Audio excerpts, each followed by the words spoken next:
At this crucial moment, Clarence hesitated.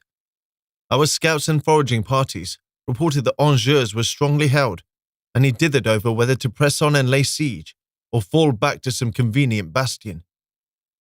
His captains, among them the Earl of Salisbury and Sir Gilbert Umfreville, nephew of Sir Robert, gave him conflicting advice.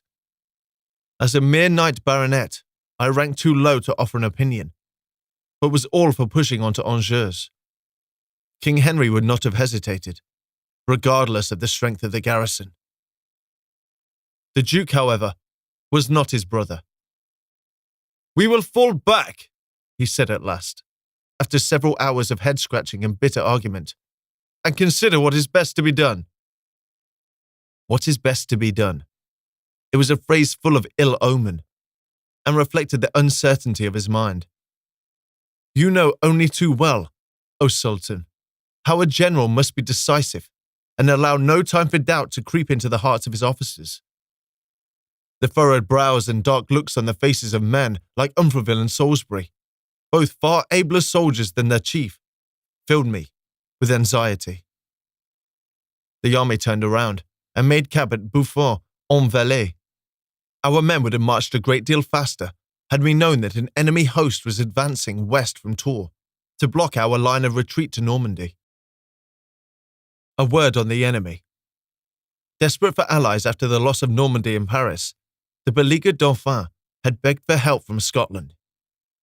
The Scots, those red-shanked robbers, always keen to thrust a dagger between England's shoulders, agreed to send 10,000 of their best fighting men to France, under the command of the Earl of Buchan and the Earl of Wigtown. About half these men, along with a few hundred French, were now encamped at a village near Bauge, east of the river Couesson. Our army at Beaufort, cheerfully ignorant of the approaching doom, was some 8 miles southwest of the river. Clarence had just sat down to dinner in his pavilion when Sir Gilbert Umfreville galloped into camp at the head of a foraging party.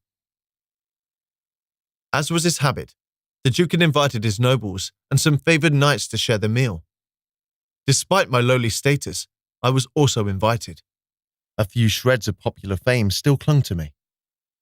And it turned out that every nobleman present had read The Siege of Rouen. They treated me with genial contempt. Exeter, for instance, called me the infant Chaucer, which I took as a compliment of sorts. We dined in our armour, in case of a sudden call to arms. I was tearing the leg off a roast capon, when Sir Gilbert barged into the pavilion, rank with sweat and dust. He wasn't one to stand on ceremony, and gasped out the news, without waiting for permission to speak.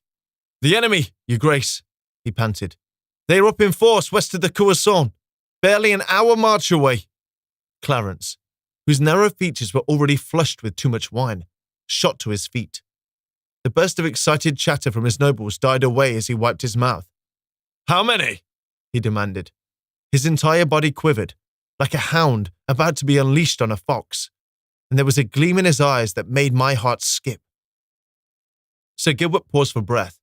He and his uncle were hard-headed border knights, superb fighters, and strangers to any notion of mercy or compassion.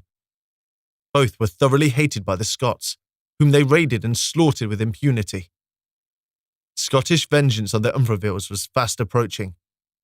"Some 5,000 or 6,000, your grace," he replied. "I saw the banners of Buchan and Wigtown, and de Lafayette, the Constable of France. Mostly Scottish knights and men at arms, with a few French." "We're outnumbered," said Exeter, "and they have blocked our path into Normandy." "No matter. I say retreat south, cross the Loire at some convenient point, and circle back to our own territory. If Buchan and Lafayette choose to follow, we can wait for them on ground of our own choosing." There was a murmur of agreement.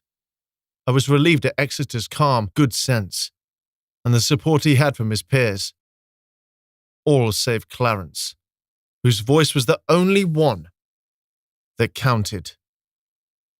"Retreat!"